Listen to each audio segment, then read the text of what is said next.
तो गाइस कैसे हो आप लोग। तो स्वैलो स्टार ऑरिजिन कॉन्टिनेंट के नेक्स्ट इन नोवेल के चैप्टर नंबर 265 में आप सभी का स्वागत है। तो चलिए शुरू करते हैं। तो जैसा कि अभी तक हमने पिछले एपिसोड में देखा कि कैसे थंडर गॉड ने जाकर अपने ही एक मोनार्च को मार दिया होता है। इसके बाद हमें सीन चेंज कर ह्यूवांग सिटी के सिटी लॉर्ड मैंसन का सीन दिखाया जाता है, जहाँ पे लू फेंग अकेला बैठकर टल्ली हुआ होता है। लू फेंग बड़बड़ाते हुए कहता है कि 9 रिवर होली रिलम। अब लू फेंग को काफी ज्यादा चीजें पता चल चुकी होती है। जब लू फेंग ने यान फेंग एंचेस्टर और डी किंग से बात की होती, मतलब उसे काफी सारी चीजें पता चलने लगती हैं। उसे ये भी पता चला होता कि कैसे जब कोई एक बंदा अल्टीमेट लाइफ फॉर्म्स तक पहुंचता है तो उसके पास इतनी पावर्स आ जाती है कि वो ऑरिजिन कॉन्टिनेंट के टेलीपोर्टेशन पोर्टल के थ्रू पास कर सकता है, और उसको पास करने के बाद वो किसी भी रैंडम डेस्टिनेशंस पे आ जाएगा, मतलब कहीं भी जा सकता है, अनलेस कि आपके पास एग्जैक्ट कोऑर्डिनेट्स ना हो। मतलब आप पहले ही उसके एग्जैक्ट कोऑर्डिनेट्स को डिटरमाइन कर लो टेलीपोर्टेशंस के पहले ही, जिसके साथ हमें बताया जाता है कि डी किंग जिस जगह पे अभी मौजूद था उसे ही 9 रिवर होली रेलम कहा जाता है, जहां पे असल में बाकी के ऑरिजिन वर्ल्ड और काउंटलेस पावरफुल बीइंग जो कि मेरिड वर्ल्ड से होते हैं सब इसी 9 रिवर होली रेलम के पास आके जमा होते थे। मतलब इंसानों का ये समूह हुआ करता था। और यहाँ पे डी किंग से उसे ये भी पता चलता है कि जो 9 रिवर होली रेलम्स में जितने भी बंदे होते हैं, वहाँ पे जितने भी बंदे आते हैं उनमें से वीकेस्ट भी, सबसे वीकेस्ट भी अल्टीमेट रिलम लाइफ फॉर्म्स की पावर्स को पोजेस करता है, जो कि काफी ज्यादा टेरिफाइंग होती है। और जो हायर वन होते हैं वो तो सेमी ह्यूमन लेवल तक भी पहुंच जाते हैं। और यानफेंग एंचेस्टर और थंडर एंचेस्टर उन सबके थ्रेशोल्ड पावर से थोड़ा सा स्ट्रांग हो सकते हैं, मतलब उनकी पावर्स थोड़ी सी ज़्यादा होती है क्योंकि उन्होंने ऑलरेडी अपने अल्टीमेट लेवल लाइफ फॉर्म्स को पार कर लिया होता है। जिसके साथ हमें डार्क होली रेलम का सीन दिखाया जाता है, जहाँ पे हमें 9 रिवर सैक्रेड रेलम के एबेंटन रिसोर्स के बारे में बताया जाता है कि कैसे वहाँ पे बहुत ही कम रिसोर्सेज मौजूद हैं। लू फेंग अभी उसी डार्क वर्ल्ड को देख रहा होता है, मतलब कि लू फेंग को काफ़ी इंफॉर्मेशन मिली थी तो उसे वो चेक कर रहा होता है। जनरली जो यहाँ पे पहुँचते हैं तो उनकी powers late stage god empress की पावर्स की होती है। लू फेंग अभी काफ़ी ज़्यादा दूर था क्योंकि अभी लू फेंग की पावर सिर्फ early stage of God emperor level की ही होती है, जबकि आपको यहाँ पहुँचना है तो आपके पास कम से कम भी late stage of god empress की पावर लेवल रहनी चाहिए, जो कि अभी लू फेंग काफ़ी ज़्यादा दूर होती है। और बताया जाता है कि भले ही वो 9 रिवर होली रेलम हो या डार्क सेक्रेड रेलम जहाँ पे लोग जमा होते हैं, या फिर कोई और पैलेसेस, ये सभी सीनियर युवान और बाकी अदर्स बेंग ने बनाए हुए होते हैं ताकि वो हम जैसे वीकलिंग्स को न्यूट्रियर कर सके। लू फेंग सारी चीजें समझ रहा होता है, जिसके साथ लू फेंग फिर से पीने लगता है और साथ में उसकी नजर ड्रीम डोमेन की तरफ जाती है। वो कहता है कि बिना स्टार टावर और आई ऑफ लाइफ एंड डेथ के विदाउट मैं यहाँ पे काफी ज्यादा कमजोर हूँ, मतलब मेरी स्ट्रेंथ काफी ज्यादा कम है। आप लोग सोचो, लू फेंग तो स्टार टावर और आई ऑफ लाइफ एंड डेथ को तो अपने आप को ऑरिजिन वर्ल्ड ऑरिजिन कॉन्टिनेंट से बाहर नहीं ले जाने वाला है, जिसकी वजह से लू फेंग की पावर्स काफी ज्यादा ड्रॉप हो जाएगी। मतलब बाहर की दुनिया में बहुत ही पावरफुल बंदे मिलेंगे तो लू फेंग को अपनी गॉडली पावर पे ही बिलोंग करना पड़ेगा। उस हिसाब से लू फेंग अभी देखा जाए काफी ज्यादा वीक होता है। यहाँ पे ये भी बताया जाता है कि लू फेंग इन्फिनाइट स्पेस को छोड़कर और जितने भी प्रीशियस लैंड होते जैसे डियांजू रेलम ड्रीम डोमेन उन सभी में स्पाइक कर सकता था अपने तीसरी आंख, जो कि आई ऑफ लाइफ एंड डेथ होती है। मतलब इन्फिनाइट स्पेस में आपको कॉन्शियसनेस को भेजना पड़ता है, जिससे कि आप उसमें स्पाइक कर ही नहीं सकते हो। बाकी आप दूसरे के प्रीशियस लैंड के अंदर स्पाइक कर सकते हो। लू फेंग अपने तीसरी आंखों से उसको ऑब्जर्व करने लगता है, जहाँ पे उसे वहाँ के ड्रीम डोमेन के अंदर के डार्क जोन एरियाज को देखने लगता है, वहां के अंदर तक जाकर उसके कोर लेयर तक को देखने लगता है। पहले लू फेंग वहां तक नहीं जा सकता था, लेकिन अब लू फेंग घर में बैठे बिठाए उतने अंदर तक देख सकता था। डार्क एरियाज के बारे में बताया जाता है कि उसको सिर्फ आप अपने स्पिरिचुअल कॉन्शियसनेस से ही परसीव कर सकते हो। वहां पे आपको पास अगर स्पिरिचुअल कॉन्शियसनेस उतनी पावर हुई तो आप झांक कर देख सकते हो, लेकिन जबकि लू फेंग के पास तीसरी आंख मौजूद है हम तो वो उससे क्लियरली देख सकता है। इसके साथ लू फेंग वहाँ पे देखने लगता है तो उसे पता चलता है कि डार्क एरिया जो वहाँ पे मौजूद है, जो कि सबसे सेंटर वाली एरिया होती है, सबसे अंदर वाली, उसमें सिर्फ एक ही स्पेसेस मौजूद होती है। बताया जाता है कि ड्रीम रियलम जो होता है ना, वो एक गाइगेंटिक स्फीयर के जैसे होती है, जिसमें आपको काउंटलेस बबल्स दिखने को मिल सकते हैं और हर एक बबल्स के अंदर आपको इंडिपेंडेंट स्पेस भी देखने को मिलती है। मतलब ड्रीम रियलम ही अपना समझ लो तो एक मल्टीवर्स के जैसा होता है। आउटर ड्रीम रियलम में जो बताया जाता है कि वहां पर आउटर ड्रीम रियलम के अंदर कई ज़्यादा स्पेसेस मौजूद होते हैं। मतलब आउटर रियलम के अंदर जितने भी जगह होती हैं वहां पे हजारों की सैकड़ों की संख्या में वहां पे स्पेसेस मौजूद होती हैं। मिडल लेयर आने के बाद वहां पे जो स्पेसेस होती है वो कम होना शुरू हो जाती हैं। जो डीपर स्पेसेस होते हैं उसमें भी बहुत कम, मतलब बहुत ज़्यादा कम हो जाती है। और जो इनर मोस्ट डार्क एरिया होती है उसमें सिर्फ एक ही स्पेस मौजूद होती है। मतलब देख लो कि अंदर जाते जाते तक आपकी जो स्पेसेस है वो काफ़ी ज़्यादा कम होकर सिर्फ एक पे ही रह जाती है। और जो एक स्पेस होती है ना डार्क एरिया में, वो काफ़ी ज़्यादा स्टेबल होती है। मतलब कि आप आउटर मोस्ट ड्रीम रियलम को देख लो, वहाँ पे काफ़ी ज़्यादा स्पेसेस होती हैं जिसकी वजह से वो अनस्टेबल रहता था, उतना अच्छा से स्टेबल नहीं रह पाता था। लेकिन कोर एरिया वो काफ़ी ज़्यादा स्टेबल होती है। वहाँ के स्टेबल एरिया के बारे में बताया जाता है कि उसके अंदर ब्लैक मेटल से उसको फोर्ज किया गया होता है। उन ब्लैक मेटल्स के ऊपर सीक्रेट पैटर्न्स बने हुए होते हैं। वहाँ पे जो पेड़ भी उगे हुए होते हैं वो काउंटलेस मेटल से बने हुए होते हैं। वहाँ का जो वीकेस्ट क्रिएचर भी होता है उनकी पावर लेवल एम्पर और मोनार्च की लेवल्स की होती है। यहाँ पे ये भी बताया जाता है कि उनके अंदर सिर्फ इतने ही नहीं बल्कि और भी पावरफुल बंदे होते हैं, बंदे नहीं मॉन्स्टर्स होते हैं, जिनकी powers level already upper limit of origin continent को टच कर चुकी होती है। और उनकी म्यूचुअल कॉन्फ्लिक्ट्स और मूवमेंट्स लू फेंग के भी हैरान करते, मतलब लू फेंग भी हैरान हो जाता है क्योंकि लू फेंग भी अभी इतना ज़्यादा पावरफुल नहीं हो गया कि उन सबको हरा सके। भले लू फेंग उन सबको टक्कर दे सकता है लेकिन लू फेंग की पावर्स अभी भी इतनी नहीं हुई है कि वो उन सबको जान से ही मार डाले, जैसा कि लू फेंग हमेशा ही करता रहता था। लू फेंग एक चीज तो इस पॉइंट तक समझ चुका था कि लू फेंग अपने स्टार टावर को और ना ही आई ऑफ लाइफ एंड डेथ को वहां ले जा सकता है। Although dream domain strongest creature से भरा हुआ है, उनकी पावर्स लिमिटेड है, लेकिन कुछ एरिया में ड्रीम डोमेन की क्रिएचर्स की संख्या काफी ज्यादा है। मान लो एक दो रहा तो लू फेंग उनसे भिड़ सकता है, सामना कर सकता है। लेकिन क्या हो 10-20 की संख्या में आ जाए, लू फेंग को 10 थंडर एंचेस्टर घेर ले तो यार क्या होगा, लू फेंग कुछ नहीं कर पाएगा। भले ही वो मिलके लू फेंग को मार ना पाए लेकिन फिर भी लू फेंग वहां से निकल ही नहीं सकता। जिसके साथ लू फेंग उसको और भी ऑब्जर्व करने लगता है, जहां पे उसे काफी ज्यादा चीजें मिलने लगती हैं। वहां पे उसे एक जगह कई सारे हंड्रेड्स ऑफ सर्पेंटाइन क्रिएचर्स भी दिखते हैं जो कि एक साथ शामिल होते हैं। वो सभी सर्पेंटाइन क्रिएचर्स एक दूसरे के साथ खेल रहे होते हैं और समझ सकते हो यहाँ पे सैकड़ों की हंड्रेड्स की तादाद में होते हैं। और जितने भी हर एक सर्पेंट्स की पावर होती है वो ओरिजिन कॉन्टिनेंट के पावर लिमिट को टच की हुई होती है, मतलब काफी ज्यादा पावरफुल होती हैं। और अगर एक साथ इतने सारे क्रिएचर्स लू फेंग पे अटैक कर दे तो यार क्या ही किया जा सकता है, कोई भी नहीं बच सकता। ये ऐसा है जैसे एक साथ हंड्रेड्स की संख्या में एम्परर किंग जैसे पावरफुल बंदे आप पर अटैक कर देंगे। और यहाँ पे लू फेंग ये भी जानता था कि अगर लू फेंग अपने आप को स्टार टावर में भी छिपा कर रख लेगा उन सबके अटैक करते वक्त तो लू फेंग वहां पे कंप्लीटली ट्रैप हो जाएगा, लू फेंग वहां से निकल भी नहीं सकता।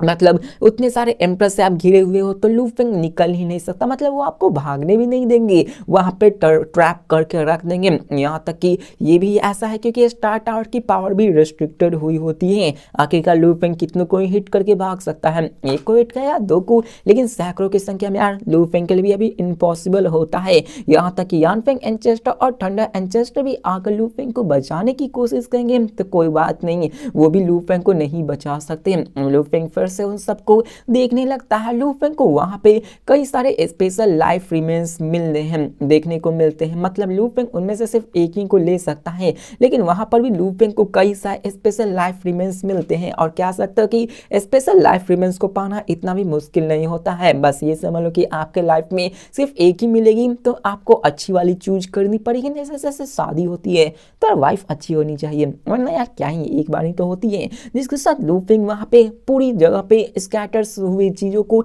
देखने लगता है। वो देखने लगता है कि आखिरकार कौन उसके लिए अच्छी हो सकती है, जिसके साथ वो वहाँ पे रिवर्स तक को देखता है। वहाँ पे ऐसे चीज़ों को देखता है जहाँ पे 100,000 ऑफ बोन्स मौजूद होते हैं, स्केल्स मौजूद होते हैं और पीसेज ऑफ फ्लैशेस भी मौजूद होते हैं। मतलब कई सारे डेड बॉडीज वहाँ पे मौजूद होती हैं। माउंटेन्स के अंदर में कई सारी चीज़ें छिपे हुई होती है, जैसे कि लू फेंग अपनी तीसरी आंख से भी नहीं देख सकता था। लेकिन उन सब की जो एक कॉमन पॉइंट होती है वो ये होती है कि लू फेंग को उसके डार्क एरियाज के अंदर जाकर उसको एक्सप्लोर करना होता। लू फेंग कहता है कि जो मेरी लाइफ एंड देते हैं वो उन सारे स्पेशल लाइफ रिमेंस को देख तो सकती है, लेकिन वो उनके इनर एसेंस को नहीं देख पाएंगी। मतलब यहाँ पे लू फेंग देख सकता कि वहाँ पे कौन कौन सी स्पेशल लाइफ रिमेंस है, लेकिन लू फेंग ये नहीं पता कर सकता कि उनकी क्वालिटी कितनी अच्छी है। मतलब कोई भी वहाँ पे हो सकती है। लू फेंग ये नहीं पता कर सकता कि उनकी प्राइस 1 लाख 2 लाख या 10 लाख या 1 करोड़ है। ऐसे लू फेंग नहीं प्राइस उनका डिटरमाइन कर पाएगा, लू फेंग को जाकर ही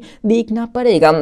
इसी कारण लू फेंग के लिए ये एक थोड़ी सी परेशानी होने वाली होती है, जिसके साथ हमें आई ऑफ लाइफ एंड डेथ के बारे में बताई जाती है कि जो लू फेंग की आई ऑफ लाइफ एंड डेथ होती है उसकी ऑब्जर्वेशनल एबिलिटी एक ordinary high level human life जितनी हो चुकी थी, लेकिन फिर भी लू फेंग उन सब स्पेशल लाइफ रिमेंस के अंदर के एसेंस को नहीं देख सकता। ये सिंपली इम्पॉसिबल होता है। इसके साथ लू फेंग कहता है कि मैं फिर भी वहाँ पे जाके एक ही पीस को ले सकता हूँ और जैसे मुझे एक पीस मिलेगी मैं वहाँ से निकाल फेंका जाऊंगा और कभी भी उसके अंदर एंटर नहीं कर सकता। इसलिए मुझे सोच समझकर वहां पे उस सिंगल स्पेशल लाइफ रिमेंस को लेनी होगी। जिसके साथ लू फेंग अपने eye of life and death को केयरफुली ऑब्जर्व करना शुरू कर देता है, जहां पे उसे sources of lifer, great mountains, underground jungles, इन सभी में वो छान मारता है। वहां पे उसे कई सारे कॉर्प्सेस मटेरियल्स मिलते हैं, जिसको कि लू फेंग एक एक करके कंपेयर करना शुरू करता है। लेकिन तभी लू फेंग की नजर एक पीस ऑफ मटेरियल पे जाती है जो कि बाकी सबसे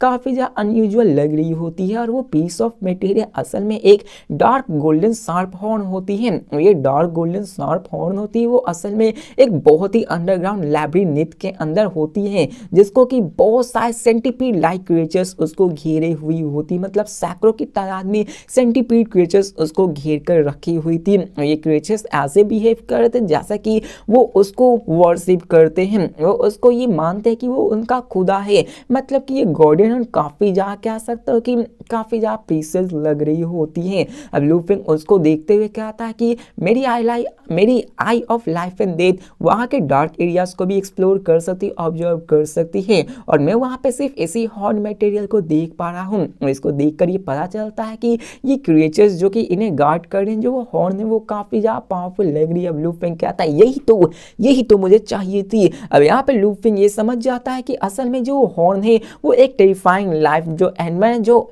मॉन्स्टर थी वो टेरिफाइंग मॉन्स्टर हुआ करता था, और अगर वो हॉर्न है तो ये जरूर एक यूनिकॉर्न हो सकता है, और यूनिकॉर्न मेरे लिए काफी ज्यादा इस्तेमाल में आने वाली है। इसके साथ लू फेंग तो कह देता कि चलो मैं इस हॉर्न को ले लूंगा। जिसके साथ लू फेंग टियानजू रियलम की तरफ देखने लगता कि चलो वहां पे देखते हैं कि आखिरकार वहां पर मुझे कौन सा ट्रेजर मिलता है। लू फेंग सर को घुमाता है अपने eye of life and death से, वो टियानजू रियलम के डेप्थ में जाकर उसको स्कैन करने लगता है। हमें टियानजू रियलम के डेप्थ के बारे में बताया जाता है, जहां पे लू फेंग देखने लगता है और वहां पे हमें एक winding river of dirty blood को दिखाया जाता है, जहां पे लू फेंग उसको देख कर कहता है कि यार ये तो हर जगह भरी हुई है। मतलब जो ये खून से भरी हुई नदियां होती है चारों तरफ फैली हुई होती हैं, और बताया जाता है कि ये ब्लड रिवर काफी ज्यादा पॉल्यूटेड होती है।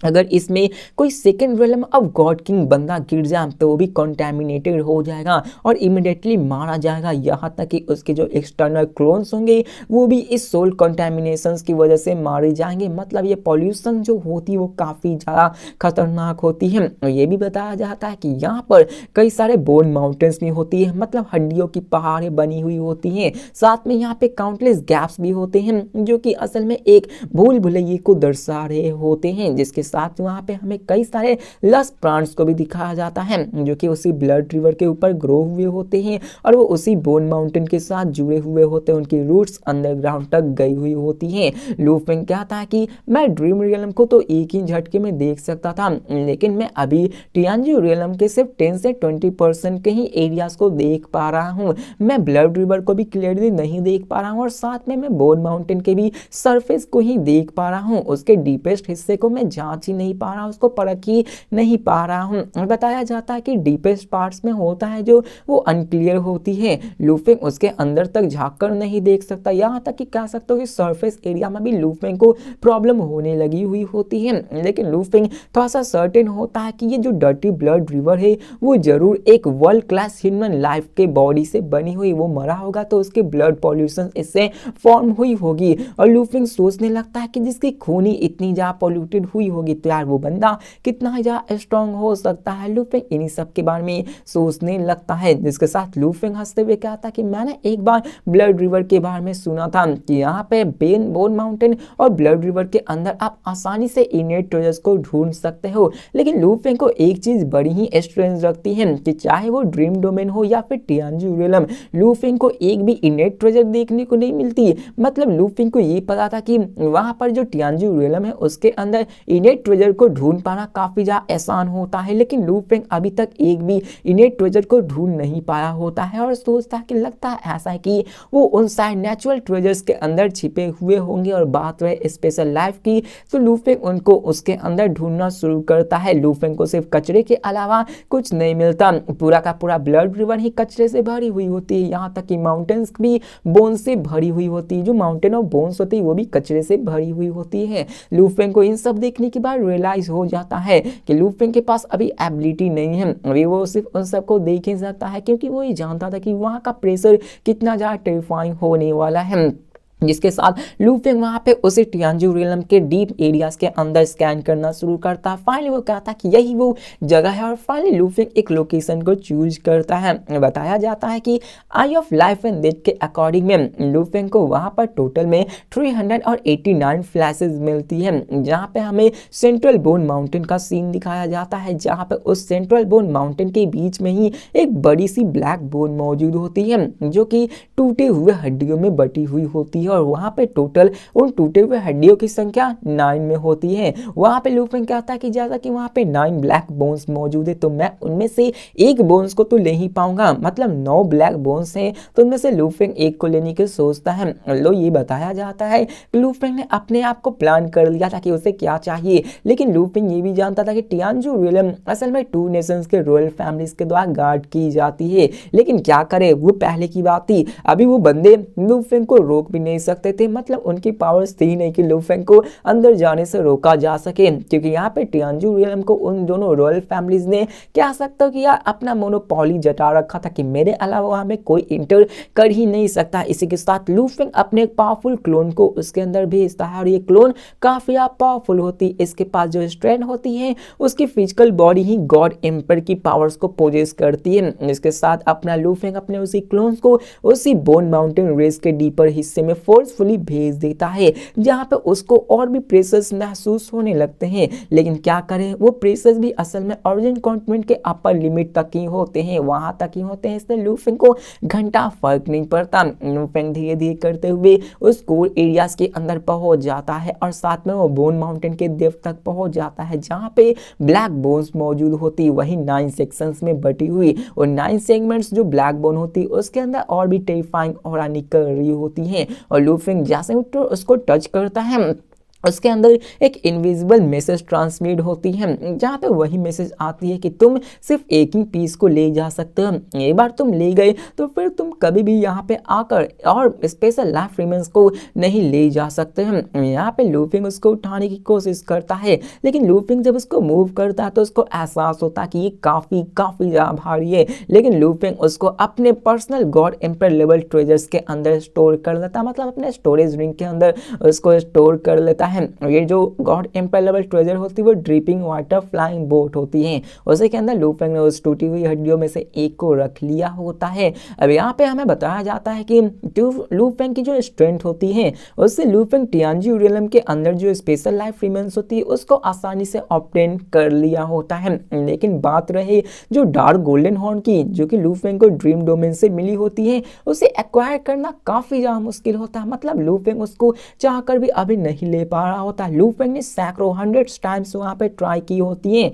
लेकिन हर एक दफा वो फेल हो चुका होता है, क्योंकि उसको घेरे हुए कई सारे हंड्रेड्स ऑफ सेंटीपीड्स घेरे हुए थे, जिनकी पावर्स लेवल आपको पता ही है कितनी ज़्यादा थी। लू फेंग के पास अनफॉर्चुनेटली मतलब फॉर्चुनेटली उसके पास क्लोन होती है, उसके क्लोन की वाइटैलिटी काफ़ी ज़्यादा होती है, इसलिए 100 ऑफ अटैम्प्ट करने के बाद भी उसकी जो एनर्जी लॉस होती है वो ज़्यादा बड़ी नहीं होती, नॉर्मल होती है। जिसके साथ यहाँ पे लू फेंग यहाँ पे हैरान होते हुए कहता कि यार मेरे पास आई ऑफ लाइफ एंड डेथ की असिस्टेंस भी है, मैं उसको दूर से ही देखकर ये पता लगा सकता हूँ कि वहाँ पे क्या क्या मौजूद है, लेकिन फिर भी मैं फेल हो गया, मतलब कि मैं अभी तक उसको ले नहीं पाया हूँ। जिसके साथ लू फेंग अभी उसको टेम्पररी छोड़ देता है और लगभग 200 साल और बीत जाते हैं, जिसके साथ बताया जाता है कि 200 साल बाद लू फेंग फिर से ट्राई करता है और लू फेंग ने अपने 3 door 9 branch fusion secret technique जो कि उसे डॉ ऑफ लाइफ एंड डेथ से मिली होती है, लू फेंग अपने उसी के साथ मल्टीपल क्लोन्स को बनाता है और साथ में लू फेंग अपने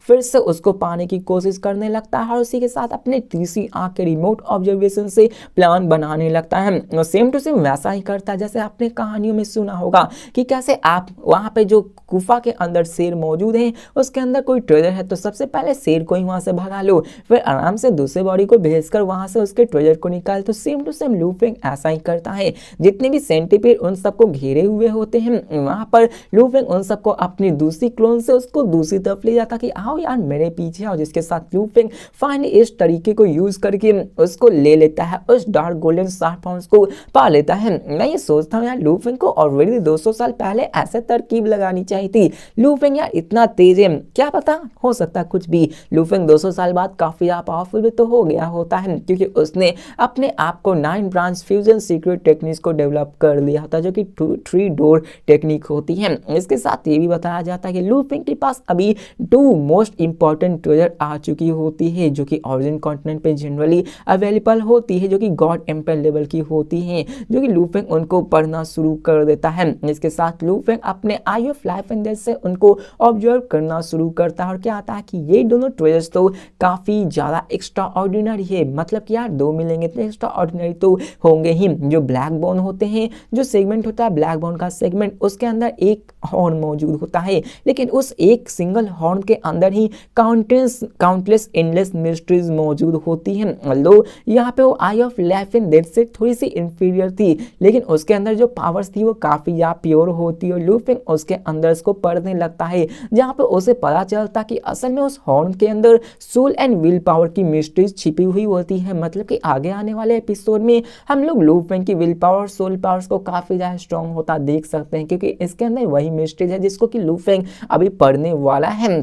इसके साथ लू फेंग उसको पढ़ना शुरू करता है और क्या था कि यार ब्लैक बोन तो ये तो सच में काफी ज्यादा इंडिस्ट्रक्टिबल लग रहा है। लू फेंग उसको पढ़ना शुरू करता है और सोचने लगता है कि आखिरकार एक लाइफ इतनी ज्यादा पावरफुल कैसे हो सकती कि वो इंडिस्ट्रक्टिबल ही बन जाए। लू फेंग उसमें अपने कल्टीवेशन में इमर्ज हो जाता है और बताया जाता है कि वो काफी लंबे समय तक के लिए चला जाता है और ऑरिजिन कॉन्टिनेंट अपने पीस में आ चुका होता है, क्योंकि यहाँ पे लू फेंग जो कि लॉर्ड ऑफ गैलेक्सी बना फिरा होता है और साथ में एंसेस्टर ऑफ यानफेंग एंशिएंट किंगडम और साथ में ancestor of thunder ancient kingdom, उन तीनों के कमांड के कारण कोई भी बंदा यहाँ पे क्राइम नहीं कर रहा होता, सबकी फटी पड़ी हुई होती है, सारे बंदे अपने आप को सीधा बना चुके होते हैं। यहाँ तक कि कुछ लोग ऐसे थे जो कि छुप छुप कर सबको मारकर खा रहे थे, लेकिन वो लकी होते हैं, यहाँ पे डिवोर तो कर रहे थे लेकिन फिर भी उन्हें काफी ज्यादा डर था कि यार कभी भी वो लोग मर सकते हैं, क्योंकि यहाँ पर मोरोसा ने अपने ग्रुप ऑफ इंस्पेक्टर को लगा रखा था कि जो बंदा ऐसा करने की कोशिश करेगा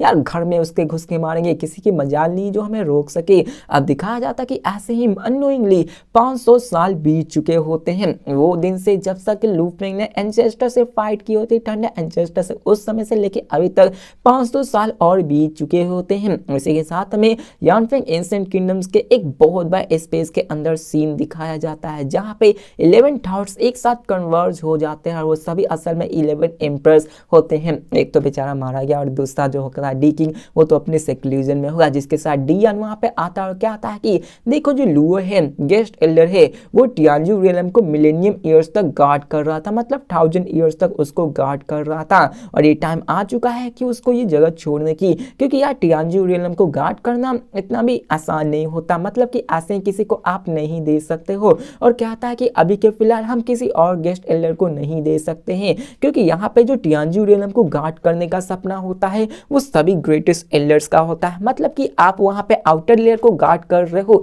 तो वहां पे आप घूमकर ट्रेजर्स को भी कलेक्ट कर सकते हो। मतलब कि वहां पे आपको काफी ज्यादा चीजें मिल सकती है फ्री ऑफ फंड में ही। अब लूफिंग को जो लाइफ रिमेन्स मिली होती है वो सब कोर एरिया से मिली होती है। आप आउटर लेयर में जाके फेंके हुए चीजों को ले सकते हो, उसमें कोई मना ही नहीं है, क्योंकि वहां पे आलतू फालतू सामान मिलते हैं।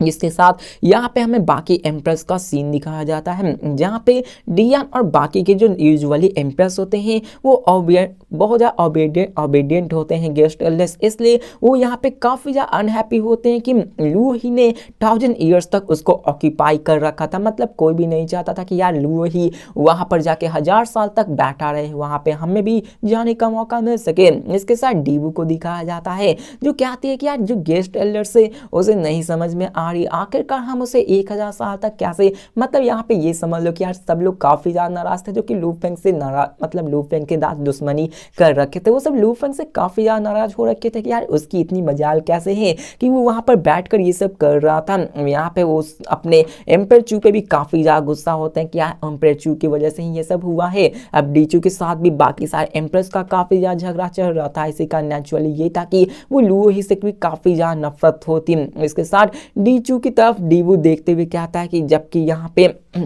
अब यहाँ पे डीचू डीवू की तरफ देख कर क्या आता है कि हाँ तुमने सही कहा, जबकि टर्म एक्सपायर हो गया तो नेचुरली ये है कि हमें रिप्लेस करना चाहिए। अब यहाँ पे सब लोग अभी भी लूहे को, मतलब जो अपना लू फेंग है जो कि अभी सेकंड लेवल ऑफ गॉड की सबको समझ रहे होते हैं, वो सब ये समझ रहे होते हैं कि लू ही काफी ज्यादा कमजोर है, अपने मास्टर भी समझ रहे हैं। अब मुझे यहाँ पर ये चीज देखना कि जब लू फेंग सबके सामने आकर बताया कि यह गैलेक्सी एम्पर कोई और नहीं मैं ही हूं, तो यार इन सब का रिएक्शन क्या होगा, मैं बस उसी का इंतजार कर रहा हूं, क्योंकि यार बहुत टेरिफाइंग चीज होने वाली, सब बंदों की आंखें फटी की फटी रह जाने वाली। और यहाँ पे कई सारे एम्प्रेस की ही बात कर लो, वो सब लू फेंग से ऑलरेडी दुश्मनी कर रखे हैं। तो क्या लू फेंग उन सबको सजा देगा, क्योंकि यार उतनी बड़ी सजा नहीं है कि लू फेंग उन सबको जान से मार डाले, लेकिन ये देखना भी ये है कि आखिरकार लू फेंग जब अपने सीक्रेट आइडेंटिटी को रिवील करेगा तो उन सब की हालत कैसी होती है, फट की जरूर चार हो जाएगी। जिसके साथ यही एपिसोड खत्म होती है। तो मिलते हैं नेक्स्ट वीडियो में, तब तक के लिए बाय।